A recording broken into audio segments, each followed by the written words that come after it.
सरकार के एक मंत्री पर भी मुकदमा बना है जो ऑक्सीजन होल्ड कर बैठे। भगवान के वास्ते किसी प्रकार की राजनीति अब दिल्ली वालों के साथ में मत करिए। दिल्ली की जनता का किसी ने दर्द समझा तो वो हमारे न्यायालय थे। जब बार बार आम आदमी पार्टी की ओर से कहा जाता है कि ऑक्सीजन की कमी है और हमने कई अस्पतालों में देखी कि किस तरह से दुर्दशा है, तो फिर यह आरोप आम आदमी पार्टी पर क्यों?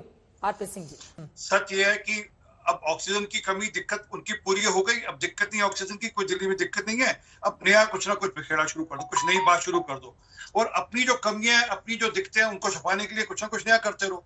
सच ये है कि पिछले कुछ दिनों में अगर आपने देखो दिल्ली के अंदर अलग अलग जगहों पर रेड हुए हैं, अलग अलग जगह अलग अलग लोग पकड़े गए हैं। उसमें दिल्ली सरकार के एक मंत्री पर भी मुकदमा बना है जो ऑक्सीजन होल्ड कर बैठे थे, दवाइयां होल्ड कर बैठे थे।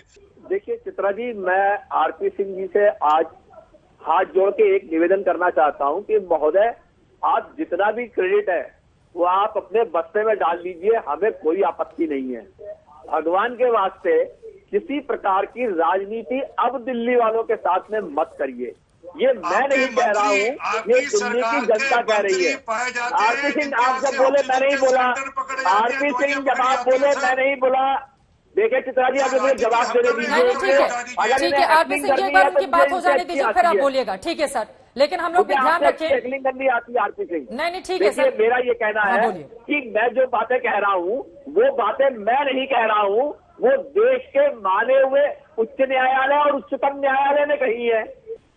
चित्रा जी, सबसे पहली बात तो बिलखती रोती दिल्ली को देखकर ना भाजपा की केंद्र सरकार का दिल पसीजा, ना दिल्ली की आम आदमी पार्टी सरकार का।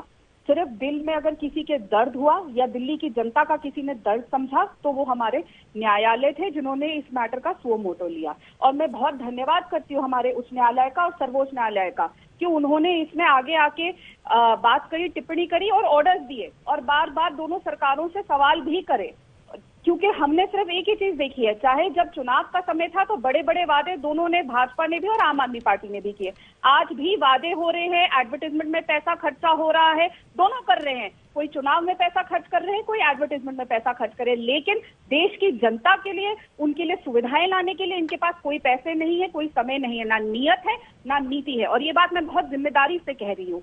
ऑक्सीजन के ऊपर आपने आपके चैनल ने आपने इतने प्रोग्राम्स किए, तो ऑक्सीजन की किल्लत अभी दिल्ली में थोड़ी बेटर हुई है और मैं एक्सपेक्ट करता हूं कि आने वाले समय में भी अब ऑक्सीजन हमारे को अच्छे से मिलती रहेगी।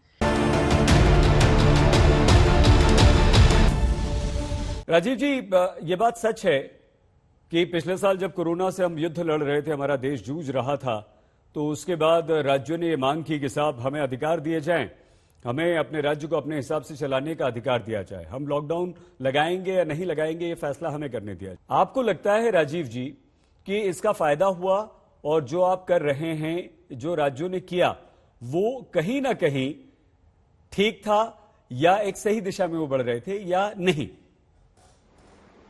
देखिए, मुझे ऐसा लगता है राज्यों को ये अधिकार होना चाहिए अपने अपने राज्य में, जिलों में जो डिस्ट्रिक्ट एडमिनिस्ट्रेशन है उसकी अनुशंसा के आधार पर किन जिलों में माइक्रो कंटेनमेंट जोन बनाए जाए, किस तरह के एहतियाती कदम कहाँ उठाए जाए, कहाँ पूरी तरह से लॉकडाउन आवश्यक है, कहीं आंशिक ढील दी जा सकती है। इन तरह के फैसलों को लेने का अधिकार राज्य सरकार को इसलिए होना चाहिए कि पुलिसिंग पूरी तरह से उसका क्षेत्राधिकार है और स्टेट सब्जेक्ट भी है। हमने एक तरह का लॉकडाउन यहाँ घोषित कर दिया था, तब ममता दी शपथ नहीं लिए थे, लेकिन गवर्नमेंट की एक्टर गवर्नमेंट थी, वो एक तरह का लॉकडाउन हम यहाँ पर चल रही है।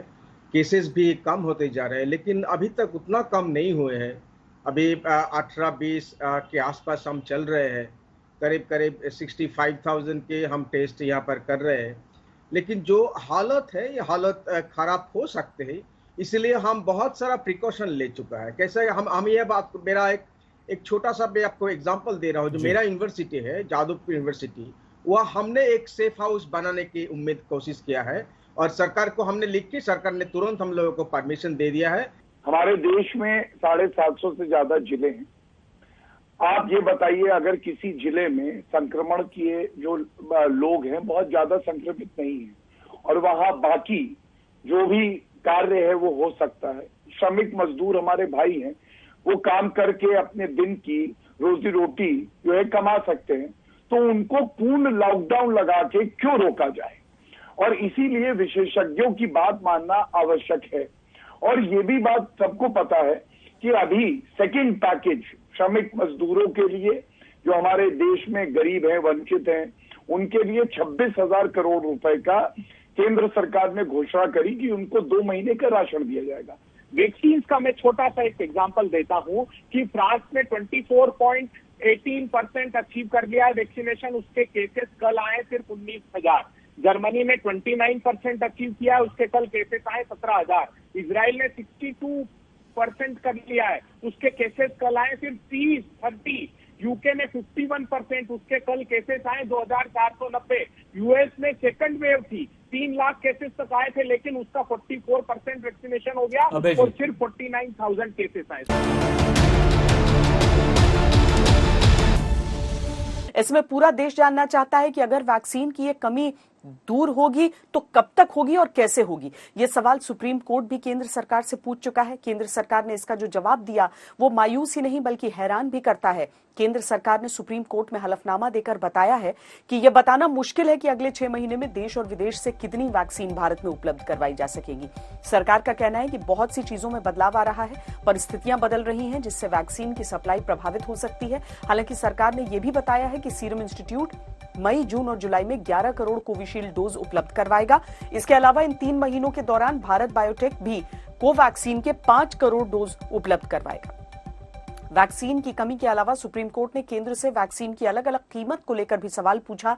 इसके जवाब में केंद्र सरकार ने कहा है कि उसने बड़े ऑर्डर के लिए पूरी पेमेंट एडवांस में की है, इसीलिए वैक्सीन कंपनियों ने केंद्र सरकार को सस्ती वैक्सीन बेची।